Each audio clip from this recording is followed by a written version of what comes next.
S M ফরহাদের কাছে শুনতে চাই যে এনসিপি নেতারা যেভাবে হট্টগোল করে বের হয়ে গেছে এবং সেখানে আপনি জানেন যে কূটনীতিবিদরা ছিলেন, তারাও চলে গেলেন, একটি রাষ্ট্রীয় প্রোগ্রাম যেখানে প্রেসিডেন্ট নিজে উপস্থিত আছেন, সেখানটা এই শৃঙ্খলাটা করা কি জরুরি ছিল আসলে? এক কথা, এটা বিএনপির ব্যর্থতা। এটা ডকুমেন্টারি হচ্ছে, এটা কমপক্ষে 5 ধাপে চেক করার কথা।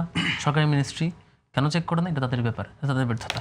আর আমি আগে কিন্তু যেখানে এই বিষয়টা আমি একটু বলতে চাই ফরহাদ, যেখানে আসলে ভুল তারা স্বীকার করে নিয়েছে, সেখানে কি এই সৌজন্যতা বোধটুকু দেখানো উচিত ছিল কিনা আজকের এই রাষ্ট্রীয় প্রোগ্রামের কথা মাথায় রেখে? সৌজন্যতা ডিসকাস করলে তো তাহলে শরীরপুরে বিএনপি নেতা এনসিপি নেতাকে ধাক্কায় বের করে দিত না। সৌজন্যতা রাষ্ট্রীয় সম্মানটা যদি না রাখতে পারেন, ধরেন আমি এখন ফরহাদ বলছে, আমি ফরহাদকে আমার টোটাল 22টা এলিগেশন আসছে এই টোটাল এই ডিসকাশনে। আমি যেগুলোতে বেশি সময় নিয়েছে উনি সেগুলোই আগে রিপ্লাই দিব, যেগুলো কম সময় নিয়েছে ওগুলো সময় এই বিষয়টা একটু শুনি, যেটা কেন হলো, মানে এটা জরুরি ছিল কিনা এই রাজনীতিটা করার? এইটা আমি বললাম না, এটা তো গভর্নমেন্ট ডিসাইড করবে কিভাবে ম্যানেজ করবে। যেখানে ফেলিয়ার হবে এটা গভর্নমেন্টের ব্যর্থতা। একটা গণ অভ্যুত্থান পরবর্তী ক্ষমতা আসে সংগঠনকে এটাই সফলতা সবাইকে ওন করতে পারবে, সে সবাইকে ধারণ করতে পারে নাই।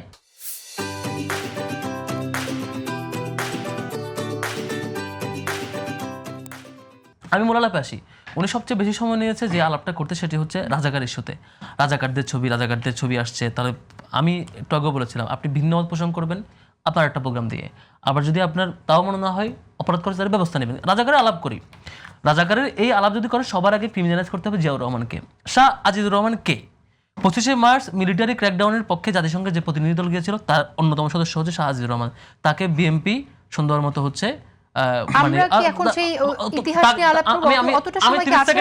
30 সেকেন্ড নেব, তাকে প্রধানমন্ত্রী বানান। তারপর আব্দুর রহমান বিশ্বাস, তিনি শান্তি কমিটির কেন্দ্রীয় নেতা ছিল, 91 ক্ষমতা আসার পর বিএনপি তার রাষ্ট্রপতি বানায়। তারপর আসেন এটা জিয়াউর রহমান, তারপর আসেন খালেদা জিয়া, তিনি নিজামী মুজাহিদ, যাকে তিনি রাজাকার বলছেন, তার ক্ষমতায় বসেছে। তখন তার রহমানকে প্রশ্ন করছে যে ওনারা রাজাকার কিনা, তার রহমান বলছেন না, আমি তো রাজাকার মনে করি না। এখন রেকর্ড পাবেন। আবার দারাউদ্দিন সাইদি যখন মারা গেছেন তখন তার রহমান বিশাল পোস্ট, এটাকে তিনি জুডিশিয়াল ক্লিন হিসেবে দেখাইছেন এবং ওনাকে নিরাপদ হিসেবে শো করছেন। অর্থাৎ ওনারা আজকে তারেক রহমান, বেগম জিয়া এবং জিয়াউর রহমানের চাইতে মোর দেন ওই যে খুব বলে না, ওই যে অতিরিক্ত বিএনপি হয়ে গেছেন। তো এটা খুবই অদ্ভুত ব্যাপার। এবার আসে মুনাফিকে আলাপ। ওনারা বলছেন মুনাফিকির চিত্র। মুনাফিক চিত্র আমরা বিএনপির কাছ থেকে দেখেছি। ক্ষমতা আসার পরে এখন পর্যন্ত 180টা আওয়ামী লীগের অফিস উদ্বোধন করে দিয়েছে স্থানীয় বিএনপি নেতারা গিয়ে। বিএনপি ক্ষমতা আসার পর থেকে লোকাল লেভেলে অফিস উদ্বোধন করে দিয়ে লাইভে এসে বিভিন্ন টেলিভিশন লাইভ দিচ্ছে, অনলাইন পোর্টালে, অনলাইন ভার্সনে। তারপর বলছে আমরা মিলেমিশে থাকবো, আওয়ামী লীগ অফিস আমরা খুলে দেবো। এই গণঅভ্যুত্থানের ক্ষমতায় এসে দুইটা প্রুফ দেন সবার সামনে, দর্শকরা জানেন। আপনি যদি আমাকে এখানে সময় দেন, আমি একটা বলছি, একটা দেন, ফ্রেন্ড দিয়ে আসি নাই, কিন্তু আপনি সার্চ করবেন একটা প্রুফ নাই না, এটা ঠিক তথ্যচিত্র আলাপ। উনি যেটা ডকুমেন্ট বললো, আজকে অডিয়েন্সকে বলবো, আমি এই কিওয়ার্ড দিয়ে সার্চ করবেন, প্রচুর টেলিভিশনের ভিডিও পাবেন, ওখান থেকে দেখে নেবেন। আমি যদি মিথ্যা বলে থাকি তখন আপনারা এর বিরুদ্ধে কমেন্ট করেন। তারপর আসেন তথ্যচিত্রের ব্যাপারে। ধরলাম মিনিস্ট্রির এই ডকুমেন্টারির তথ্য বল, কিন্তু আপনার বিএনপির এমপি মঞ্জুর করিম যখন বলে জুলাই সনদ আননেসেসারি, আপনার ফজলুর রহমান যখন বলে এটা একটা কালো শক্তি জুলাই, কার কথাটা ধরবো ফরহাদ? কার কথাটা ধরবো এখানে? এখানে কি আমি দলের প্রধানের কথা ধরবো?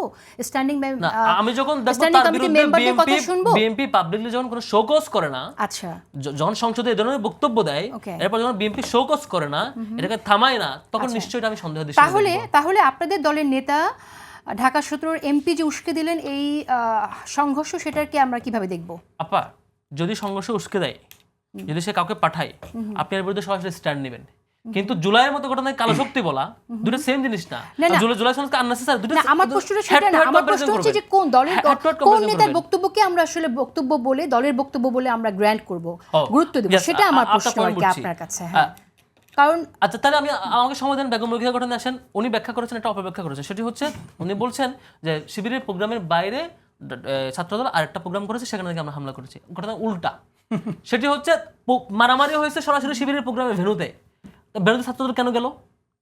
আমার পয়েন্ট হচ্ছে, মানে ছাত্র শিবিরের যে অনুমোদিত ভেন্যু, সেই ভেন্যুর ভিতরে ছাত্রদলের নেতারা কেন? আমাকে এটার উত্তর দেওয়ার সুযোগ দিন। নিশ্চয়ই মারামারি করতে গেছে। আপনি মারামারির ইন্টেন্সিটি দেখবেন, মারামারির প্লেস দেখবেন, মারামারির টাইম দেখবেন, এটা মিলাবেন। ঠিক আছে, আমি আপনার কথাতেই আমি ধরে নিলাম যে তারা এটা অপরাধ করেছে, কিন্তু ফরহাদ, কিন্তু আমি ধরে নিলাম অপরাধ করেছে, কিন্তু সেখানে হামলা করা হলো বা সেখানে আপনার শিবির বিজয়ী হলো এবং তারপর আপনাদের দলের নেতা তিনি ফেসবুকে পোস্ট দিচ্ছেন, রোকেয়া বিশ্ববিদ্যালয়ের মতো সারা দেশের স্বাধীনতা সার্বভৌমত্ব রক্ষার দায়িত্ব শিবিরকেই নিতে হবে, প্রস্তুত হও হে নওজোয়ান।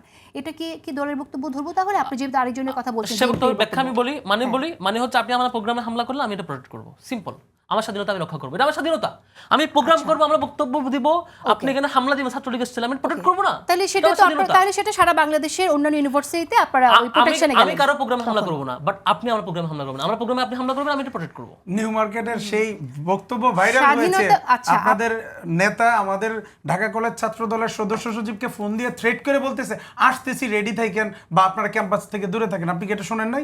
আমার কাছে তাহলে কি বলেছেন এখানে? আপনি বলেন কি বলেছেন? একটু আগে ঢাকা কলেজের প্রোগ্রামের ভিতরে গিয়ে 3 জনকে একসাথে কোপাইছেন চাপাতি দিয়ে। এই যে দেখেন এখন কোপাই শিবির তো কাউকে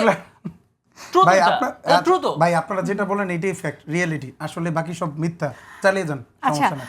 অস্ত্র আমরা কিন্তু শিবির নেতার হাতেও দেখেছি, সেটাকে কিভাবে ব্যাখ্যা করবেন? আমরা দেশীয় অস্ত্র দেখলাম, কদিন আগে আরেকজনের হাতে অস্ত্র দেখলাম, দুপক্ষেই ছিল, আমি এটা অস্বীকার করব না, সেই জায়গায় আমাদের হাতে আমরা চ্যালেঞ্জ করছি, বিএনপি ক্ষমতায় আছে এখন, বিএনপির ডিজিএফআই, এনএসআই আছে, পুলিশ ডিবি আছে, শিবিরের কারো হাতে অস্ত্র দেখলে আমি দায়িত্বশীল হিসেবে চ্যালেঞ্জ করছি, পুলিশ তাকে অ্যারেস্ট করো, তার বিরুদ্ধে ব্যবস্থা নিক। কিন্তু যার হাতে এই যে একটা সেকেন্ড আমি একটা প্রশ্ন করি, না জিওন, আমার একটা প্রশ্ন আছে, সেটা হচ্ছে যে দলের সিনিয়র নেতারা কিভাবে দেখে সেটা আমি বুঝতে চাই, আপনাদের দলের পলিসি কি সেটা বুঝতে চাই, সেটা বিএনপির দিকেও, সেটা জামাত এবং শিবিরের ক্ষেত্রেও সেটা কি আমি বুঝতে চাই।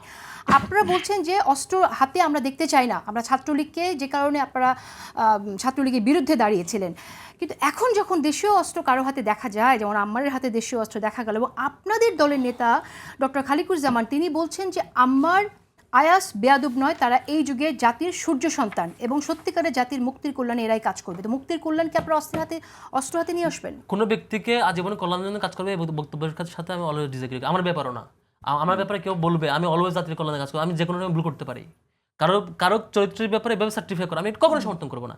কিন্তু আপা পয়েন্ট ইজ ইন্টেন্সিটি দেখবেন, ঢাকা কলেজ আলিয়ার যে অধ্যক্ষ টিচার, তো তার রুমে ছিলেন, অধ্যক্ষকে এভাবে মাথা দ্বিখণ্ডিত, মানে এখানে কোপায়ে মাথা বিচ্ছিন্ন করে ফেলা, দুই ভাগ করে ফেলা, কিংবা হাসপাতালে গিয়ে আক্রমণ করা, এগুলো তো মানে